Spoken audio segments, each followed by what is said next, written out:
所有的装饰都一定要有背后的实用性。大家看到的这个到底砸了多少钱？可以按照自己的身高。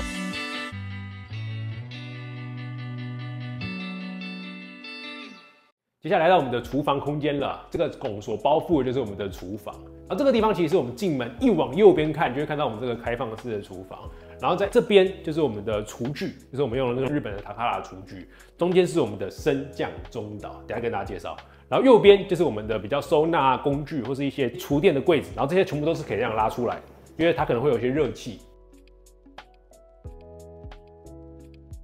我们家的厨房，大家每次进来我们家就会很好奇，我们的厨房到底是找谁做，可以做那么漂亮。其实原本屋主啊，他就是留着一开始建案附的厨具嘛，所以他就是有古老的瓷砖嘛。原本这边我这个正前方这边有一面墙，然后就直接把它打掉，所以他就跟隔壁的和室整个变成超空旷。我们一开始也是找了蛮多家厨具去咨询，发现厨房真的是。其实10几万到100-200万都有人在做，就是你这个厨房你要怎么规划，其实要很专业的人知道你的需求，他才会帮你设计成你使用上可以很顺的一个厨房。所以我们最后是选择桃园有一家叫做金干厨具的，然后记得找林姐，因为林姐就是我第一次找她咨询的时候，她就给我很多专业的建议。她可能发现我不太会煮饭，所以她就跟我讲很多你使用煮菜上面的一些好的建议，所以我最后就把我整套的厨具交给她来规划。然后我选的这个就是日系的厨具，就是叫做塔卡拉的，大家可以去上网查一下塔卡拉，就会发现它其实都是用珐琅的材质。那珐琅材质它的底层就是金属嘛，所以它就会自带这个磁吸功能，这个真的是超好用，而且还可以写字哦。然后这个也是我们可以自己选的花色，所以这个也是我们讨论很久，我们决定所有的都用白色的，这一面就超好用，而且它是很好清洁的。所以我现在厨房就是每天如果真的有简单下厨的话，也是保持得很干净。像现在就是这种各种配件，也是我们自己买的，你就是直接把它吸上去，就会放各种东西。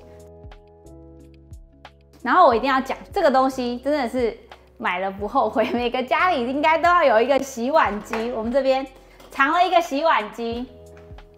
就是我一开始，因为我们家以前没有用过洗碗机嘛，然后我们用的这个是 Teka 的一款洗碗机。以前还会担心是不是用洗碗机什么吃咖喱饭，还是吃什么酱比较多的，会很害怕它洗不干净。结果我跟你说，就洗超级干净。我就跟雷蒙说，真的每一个老公帮就是你家的老婆买一台洗碗机吧，真的超级方便。然后还有一个一定要介绍到，就是做厨具，大家就会先问你到底要用 IH 炉还是瓦斯炉？我们家就是一个不乖的小孩，因为我们2个都要。我们这个也是 Teka 的，然后它就是有2个功能，一个是瓦斯的，一个是 IH 炉。我一开始会担心是不是用瓦斯，雷蒙就会说我们开放式厨房这样会热源太多太热，或是用 IH 炉要挑锅具什么的，就是很麻烦。结果现在2个都有，就是完全不担心突然收到一个锅具，然后你不能用。那我们家的这个抽油烟机啊，也是选择塔卡拉的抽油烟机，然后它有3段式的抽风。那因为我们是开放式厨房嘛，抽油烟机非常重要。像我们上次中秋节，我们就想说在这边来烤肉一下，然后打开这个，竟然坐在中岛那边都没有油烟味。那我今天只是跟大家讲一下我是怎么规划厨具的。我下一集想要拍就是我们真的使用 IH 炉跟瓦斯炉的整个煮料理的过程跟大家分享，因为大家也想说，那 IH 炉跟瓦斯炉到底哪一个好用？我相信大家可能都有这个疑惑。我们真的来实测看看，然后把煮料理的过程再跟大家分享。好，我来讲一下我们厨房的另外一面，因为我们是开放式厨房嘛，所以那一面是厨具，那这一面其实就是所谓的收纳或者是工具应用。这个其实原本是一个柱子，然后我们就请木作师傅啊，把这个柱子往外推一点点，让它变成一个收纳柜。然后收纳柜很特别哦，打开来看到，哎呀，是我们的工具柜，就是有美工刀啊、神器啊、科技海绵啊、胶带啊等等的都在这边，是用金属的洞洞板。这个也是淘宝，在那一集淘宝介绍里面都会详细跟大家介绍。然后这个就是木作柜做出来的，然后这个是我们现在很喜欢的，大家来我们家的时候都会很 surprise， 因为其实这种东西啊都不知道放哪。就全部堆在那边，然后每次要找工具就会找半天，那我们就很方便，一打开就一目了然知道说啊，拿胶带啊，拿剪刀啊，拿量尺啊，就会可以很方便的拿。这一区是我们的层板区，当然就是做一些展示用啊，然后现在上面全部都是因为我们是我们的礼物啦，对，所以就摆得满满的。然后还有极致的冲突，东泉辣椒酱配我们的枫糖浆，对，就是美女与野兽，好搭哦，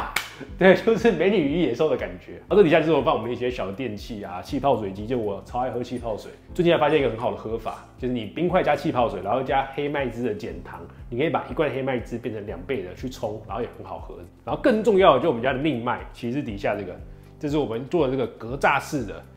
机柜，会有 NAS， 然后网络设备啊，所有的智能家居的网关都在这边。对，这个之后我们也会拍一集，就是我们关的网络配置，也会再细细跟大家说明。所以这个地方就是特别请木工师傅做了这样格栅，让它透风，因为不然里面现在其实透风的里面都40几度，因为他们要保持他们的效能，所以透风是很重要的。接下来介绍我们的升降中岛，这个中岛啊，其实它就是一个升降桌加一个木座柜体。那什么叫升降中岛呢？就一般人的中岛啊，就是大概是这样子的高度，可能就是吃饭用，可能75到80公分。但是我们呢，只要按一下我们的按键，我们就可以调整到我们可以站着，通常就是像95公分或是100公分，有可能比较高，我快180。这个料理桌对我来说，可能95到100会更适合，但对柚子来说，它可能就可以降低到可能90公分，大概就很适合。所以它可以根据每个人的高度去调整他想要的高度。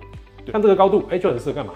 酒吧就可以当吧台桌。然后我们这个中岛椅也是升降的，有没有？就升降桌配升降椅，它就很棒。然后它还是可以旋转的，所以我们可以直接在这边拿点东西啊，来这边吃啊，等等的。所以我们其实这升降桌应该是我们整个厨房的灵魂所在，就它可以很客制化的根据每个人的需求，然后用最舒服的高度去做任何你想做的事情。这个中间呢还是我们的收纳区域，所以我们还可以摆一些零食饼干啊，这边还有充电的手机，有没有？因为我放一个延长线在这边。然后HomePod也在这里，现在可以放音乐，它可以当收纳的，也可以升降。然后更重要的，很多人问说，那你们家都这样子，所以4个人来你们家，是不是就坐满了？没有其他地方可以坐嘛 ？No， 就你有发现我们开始在多功能区还有一张桌子嘛？那张桌子也是升降桌，而且我们把它附滚轮，所以它可以直接从工作室加上我们家这个开放式的空间的特性，一路这样子推过来，然后推到跟这个升降中岛合体。好，我们的升降中岛跟我们的升降桌组装完毕了。这个就是一个大宴会的时候，就是很多朋友会来的时候，我们就变成这样子的一个组合桌，所以就可以因我们家如果有很多人的聚会的时候，其实大家就可以在这边吃。像上次我们中秋节的时候啊，其实来了10几个家人加小孩，其实这样子的空间跟位置是绝对足够的。然后你别以为就说，它就只是一个餐桌，我们要让它一起，让它大家可能一起站起来啊，做披萨要一样的高度的时候，其实很简单，我们就这样子，就看这个2张都可以一起起来。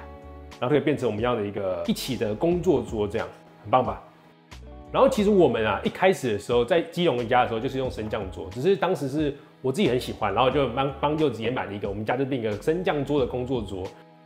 因为我们自己有一个盟友社群，就是我们在教 Notion 为主，我们本业啦，我们拍 YouTube 并不是我们本业，我们 YouTube 其实只是为了去记录我们整个装修的过程。那本业还是做数位工作室的讲师这样，然后就发现其实我们的学员、我们的社群，其实大家都很需要这样的升降桌。于是我们就厚着脸皮去跟厂商讲说，我们这边好像很多人很需要升降桌，你可以给我一点折扣码嘛？就他们就真的给了，他们给我们今年最后一波的团购，然后也可能不会再有这么优惠了，因为是整个升降桌85折。我们会把资讯跟优惠码直接放在我们影片的资讯栏。我们工作室的那2张升降桌也是他们家的，所以我们家刚好包了快要它全部的颜色。有这个植材版本的，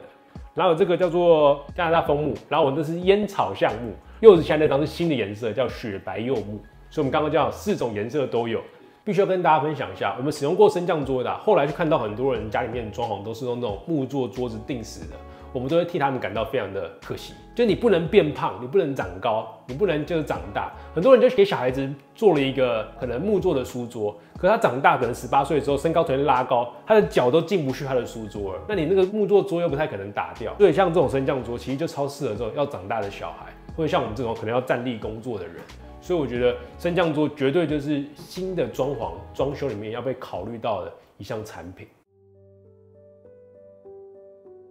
接下来到我们的主卧的空间。那这个空间你可以看，这整个全部都是奶茶色，原本都是柚子来介绍它的公主房这样。今天是由我来跟大家介绍这个主卧的空间有哪些功能。它其实原本的配置的格局是它的次卧，然后那边其实是墙，所以我们把这个墙打通之后，变成了一个更衣室。然后把它原本厕所门开始讲到，就是在大门看到那个厕所被我们填起来了。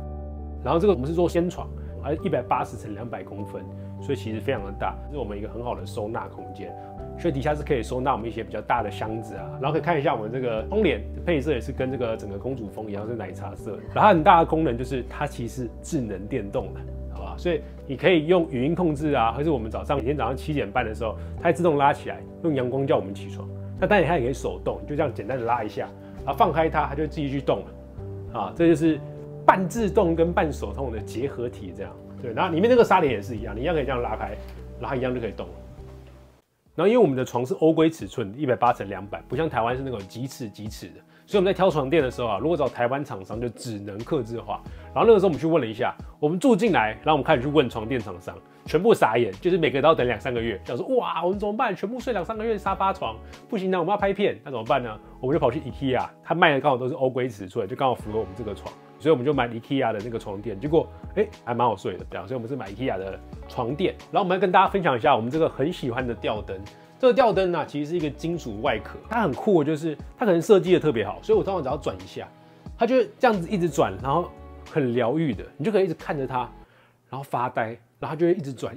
然后重点是里面的灯的颜色还是可以变的，因为我们全家都是用飞普 Hue 的灯泡。客厅啊、厨房啊、主卧啊，其实都会根据我们的心情去打造不同的情境。欢迎来到我的更衣室。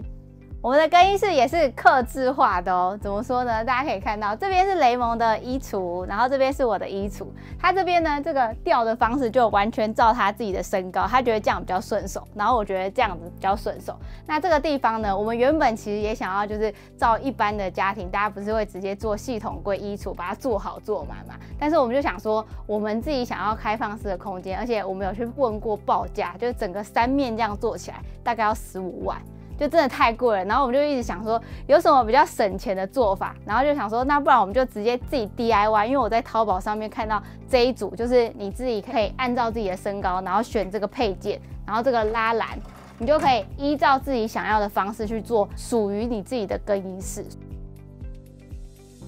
还有很重要的，就是因为我们做成这样开放式的衣橱，所以我们现在有超多的收纳，因为我们包含这个上面，你看大家上面我们把我们的小的行李箱全部都往上摆，然后我们2个超大的行李箱也是塞在这个后面，收纳空间超多。大家想说，那我们最上面很高要怎么拿？我其实有藏了一个淘宝的梯子，只要把雷蒙的这个衣服这样挂过去之后，就可以把我的梯子拿出来咯。是不是很方便？大家没想到我这边藏了一个这个梯子吧，然后我就可以直接这样走上去。最上面啊，其实还藏了很多收纳箱，现在是空的，还可以装很多东西。在外面的那个客厅放不下的东西，我就会把它藏到这个更衣室里面来。更衣室其实也是算这整个家的储藏室啊。我们下一集淘宝我会跟大家分享做这整个要多少钱，然后我们整个组装的过程，从淘宝怎么运回来，在下一集跟大家分享。接下来跟大家分享我们家的一个重头戏，因为讲到这边啊，我们所有的空间差不多都看完了。那空间会有个灵魂所在，就是地板。我们家的地板是找热卖地板，是当时我们去内湖的建材中心去乱逛的时候，发现有一家店真的非常的雄伟，可以这样讲吗？就它其实很大，每个地板的质感也做得蛮好的。那我去问了一下，发现这地板很多功能，就不只是好看。跟大家介绍我们3个颜色好了。我们主要的主卧啊是用勃艮第白象，就是那种比较白的颜色，所以配合这个奶茶色就会比较温暖啊，是比较高级感。然后在外面的工作区啊，我们就是用勃艮第金象。外面是用比较偏黄色的，里面卧室是比较偏白色的，因为卧室其实是奶茶色嘛，然后也是睡觉的，所以我们用白色的感觉比较平静。那外面因为公共区，就很多朋友来玩，那我们觉得给大家玩的时候要比较温暖的感觉，比较活泼，甚至大家看到地板的时候就会想要躺在地板上来滚去。还有一个很大的重点就是我们外面是用人字拼嘛，然后师傅有个重点，他问我们说你要往电视去走，就是箭头往电视还是箭头往窗户？那一般人家里面可能都选择电视，为什么？因为通常他们跟电视的那个距离就是他们家最长的距离。可我们家刚好不一样，我们家其实是入口进来之后，其实你往窗户的这个才是最长距离。所以我都会建议大家，如果你要拼人字拼的话，你应该选你们家那个最长距离。为什么？因为你这样看过去的视野就非常爽，就有点像是这个箭头把你延伸起来，所以你家就变更大。这就有点像是那个游戏里面，如果大家玩马里奥就知道，就游戏里面就有那个加速，赛车上来就会这样加速前进，这样，所以就会有一种那种速度感跟那个延伸感。这是我们家的这个勃艮第金象。那我们家的第3个颜色，其实在我们的厨房。就是大家来我们家的时候，发现我们家这个厨房灰色的，比较原始感的，会问我们说是哪一种艺术水泥啊，或者是像是瓷砖这样，其实也不是，也是 SPC 的热麦地板。它的材质给大家看一下，就是这个，这是我们当时人字厅跟师傅拿了一块剩料，就发现它其实非常非常的厚，就它不只是好看，然后很多的花色可以选择，重点是什么？它是石头做的，然后可以防水。所以我们可以坐在厨房啊，甚至有人坐在阳台、浴室都有办法。一般的像什么海岛型木地板啊、超耐磨地板，可能都会怕水。所以其实对我们来说，我觉得不管是好看、好用，其实更重要的其实是它的功能性。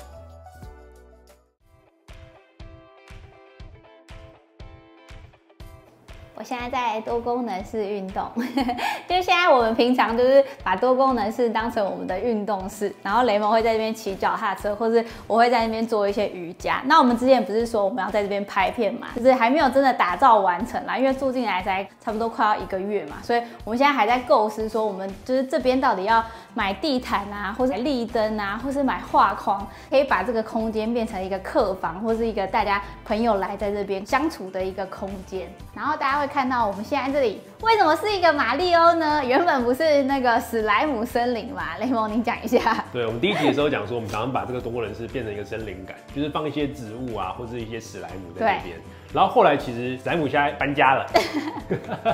史莱姆为什么跑到主卧了？对，它是我们的7只守护神这样。所以其实我们这个空间之后想要放一些蓝骨头啊，是地毯，因为柚子一直很想要一个地毯。对，我想要在这边放地毯，然后可能是把沙发床拖进来，或是我们可以打地铺。这个空间啊，我们大概11月之后吧，会想要开始去改造。那欢迎大家投稿建议，买一些植栽啊，或是放蓝骨头沙发。那你有推荐蓝骨头沙发，除了无印良品之外的，你也可以跟我们留言建议。既然说这个空间给大家投稿一起共创，那跟大家讲一下多功能室的一些小细节。就在一开始这个片帘的地方啊，还有放一个单杠，这个单杠是我真的平时会自己拉的。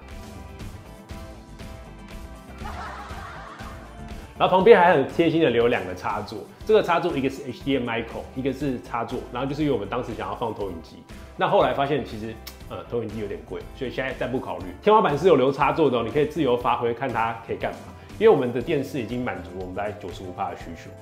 对，所以这边大家看到的这个拱啊，下面其实就是变成我们的书柜，就放了我跟雷蒙很多的书，然后另外一边拱也是，这边是书柜，然后下面这个其实就是有收纳空间的哦，就是可以，哎呦，好乱啊！很真实的感觉，收一些我平常用不到的东西。那大家看这个天花板，这边就是留给投影幕的。可是因为我们现在没有投影幕跟投影机，然后我就想说，如果我之后想要打造这个小空间，想要放一些就是小灯泡啊，可以直接把它弄在上面，然后刚好有个插座。所以这个空间真的是可以发挥很多的创意，请大家帮我们构思一下。你自己有什么小空间布置的很棒，也可以跟我们分享。大家看到我们这个云朵灯，这个超可爱的，而且它还可以变色哦。请帮我换乌克兰的颜色，变成黄色跟蓝色。那换一个梦幻放松的颜色，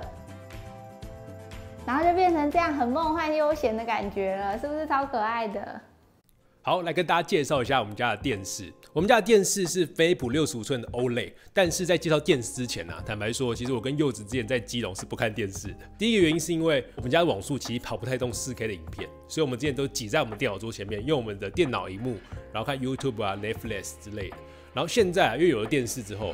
我们突然间开始享受有电视的时光了，就发现说原来 4K 的画质是这样，然后加上这个独有的情境光源的沉浸感，我坐下来给大家看好了。就是我们家的电视啊是飞利浦的，所以它可以跟飞利浦 Q 的灯泡做串接，整个客厅工作室的灯光啊会延伸它的萤幕画面，然后让整个画面跟看影片或打游戏的时候那个沉浸感更好，然后更有娱乐性。所以除了在这边看电影啊，然后打一下电动之外，更重要的是，我们每一次 YouTube 上影片的时候啊，我们2个就会一起坐在这边看首播。那个时候感觉就很特别。以前用小的萤幕看自己啊，就会觉得啊在剪片啊，可你用大萤幕看自己的时候，觉得哇，好像以前记录了这些片段啊，好像另外一种方式播放出来，然后就会更感动，更有回忆的感觉。现在有了大电视之后，生活的幸福感确实有提升。然后另外一个就是我双手打开差不多75寸了，所以现在目前发现说，我们家好像可以装75寸的电视，然后可能现在是65寸，但是这种东西就是跟所有的3C 设备一样，你永远都想要升级，但是你要克制你的欲望，因为我们才刚买，好不好？因为如果未来有机会的话，是可以升级到75寸。那关于这个电视的情境光源怎么样让整个环境的光去创接的实际应用，我在那个智能家居一日记录那支影片有更详细的展示，你可以去看看。我们算是半统包，我们有找一位木工师傅来统包我们的基础工程。但是我们一开始的时候，其实有找一位设计师朋友来帮我们画图，然后一起讨论我们家整个的风格。然后这个拱就是当时一起讨论提出的，我们很喜欢这样的设计。对，因为其实短时间呢，我们要把画图这个技能练起来，其实不太容易。然后因为其实给各种统包师傅啊，还是有图会比较好沟通，也让他们一目了然的可以去开始实作。因为我们是网络工作者嘛，所以我们其实比较不受地点的限制。我们在一开始也有去看高雄啊、台中，就比较南部的房子。对，因为我很喜欢太阳，我就在台南生活过6年，然后我就觉得说一定要远离北部，太潮湿了，所以我就想要去高雄啊、台南看看。不是我们真的工作太忙了，所以我们有去过高雄看2次，然后后来就没什么机会。对，因为其实买房也是靠缘分嘛，那也是因为其实我们的家人就比较大部分都是住在北部，所以我们后来就是想说在桃园好像也是个蛮好的环境，然后又看到这一间就是蛮有缘分的，就买到这间了。除了缘分之外，其实还有一些理性上的考量。就普遍来说啊，现在新成屋的公设比大概有30% 到40%，也就是你买1000万的房子，大概会有300-400万是在买它的公设。对。那除此之外啊，更重要其实我们也看蛮多的新成屋的，但是发现其实现在小坪数的，就20几坪的新成屋啊，它的隔间真的做得非常的紧密，因为可能建商都要讲说啊，我们这边有3房2厅，就是你会知道说20坪它隔3房2厅哦，所以每一间都非常非常小，然后厨房都是一字型的，然后就是一个门关在里面。那对我们来说啊，就看到这样的空间，还是想要把它改动它的格局，因为我们就是在家工作加生活，我们需要可以连通嘛。买新成屋，那我要动格局；那买旧屋，我要翻新。那我干脆把买新成屋的钱拿来旧屋做我们想要的装潢，或是购买我们要的设备，然后把预算这样稍微挪动一下。所以后来就买了桃园跟买中古屋的打算。对。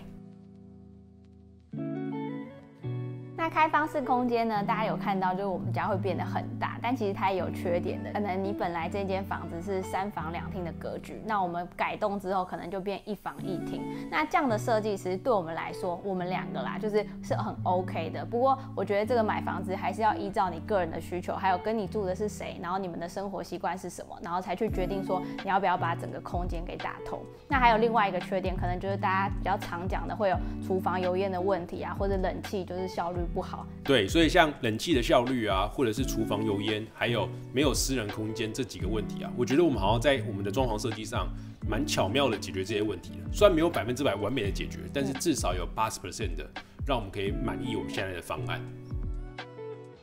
对，终于还是要来面对这个问题，大家应该很好奇。那我没有帮大家整理，就是我们自己的花费。那画面上这些，我们总共花了240万。那其中基础工程，我们刚好说就是包给木工师傅去做整个基础的统包。那从拆除、泥作、木工，然后油漆啊这些所有的花费是128万。对，然后那右边这些啊，属于比较装潢工程类的，这些其实就是你的价钱一定可以再压低，因为这个是非常个人需求导向，就是你对于哪些品牌比较有偏好，你对哪些功能比较要求，那你可以找自己想要的品牌，像电视啊、洗衣机啊、冰箱啊，很多家电类的，甚至地板，我们都是包在这里面，我们直接对厂商，因为我们可能对于自己在使用上或者对于风格上会比较有自己的要求，所以我们直接对厂商的话也比较好沟通。像是装潢的工程，其实就真的是很看个人，就你自己喜欢哪一个品牌，或者你对于哪方面比较有你自己的坚持。那像我这一次就坚持我们的厨具是做的比较好一点的，所以就是比较超过预算，但是这个做起来是我很满意的一个地方，那也会让我更想说，每天起床就要使用这个厨房，然后在这个家里面好好学煮菜啊，然后用心生活这样。对，所以之后就可以看到柚子就是开始使用这个厨房，然后成为一个很厉害的小厨娘。所以其实这些钱啊，就是你还是要花在让自己快乐的地方上，就是要让这些钱变成你喜欢的样子。虽然最后确实有超出一些预算，所以就变成是我们在整个装修过程中啊，能够 DIY 的我们就尽量 DIY， 不管是灯具啊，还是像阳台，甚至像电视墙，就是我们如果能够自己做的，就要自己学起来去做。当然，这是过程中啊，一定会遇到那种现金不足的情况。最后这几个月啊，基本上每天都是日以继夜在工作，就能接什么案子，能做什么事情就尽量做，因为现金真的快不够。我觉得这就是一个过程啦，就是在你打造这个家的之中，你享受这些美好，那你一定要付出一些辛苦啊，或者是付出一些努力。很多朋友来到我们家，他也觉得我们家跟别人很不一样，就一般的20-30坪啊，可能大家都只能塞在客厅，然后看电视，不能走动。他说来到我们家的时候，感觉可以很有通透感，然后可以这样子移动来啊，移动去，然后到处晃这样。他觉得在这个家很有这种共享空间的感觉。然后我们当时听的时候也是蛮感动的，因为我们其实之前去北京工作之前啊，就一直有个梦想放在心里，就是未来想要打造一个共享空间，就是柚子的梦想这样。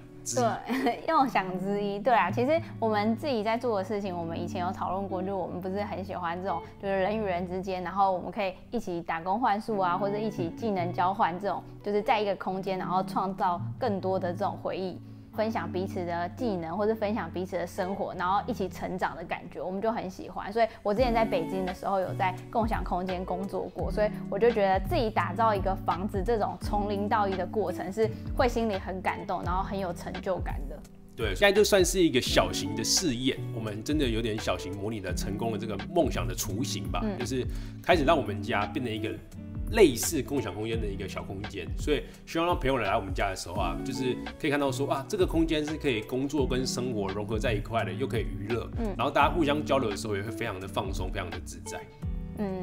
好，后续我们还会跟这个房子再相处一段时间，然后预计会拍那种大家最想要听的主题，就是我们这个装潢啊有哪些后悔或者是缺点的地方。因为一个房子就跟一个人一样，你必须要跟他相处更多的时间，你才会知道他的缺点，或是那个缺点才会慢慢的显露出来。对，然后也很谢谢大家看到这一集，就是看两个装潢新手，就是从零到一的打造这个过程。因为我收到很多就是留言告诉我说，他们看完这一集开箱之后，就回去从第一集开始看我们整个过程。其实现在看起来就是那个过程对我来说真的是一个所有的回忆的一个纪念。那有什么问题欢迎留言，我们都会回复的哦，或者是成为我们未来拍影片的题材跟灵感。另外啊，还有一件事情，就是我们发现啊，我们那个阳台剩下这个 IKEA 地板，还有剩2组。那如果大家看完我们的影片啊，也觉得说，想要来改造自己家的阳台啊，或者任何地方，然后需要这个东西的话，你可以在底下留言写地板+1，然后后面打上你最喜欢我们家的哪些设计。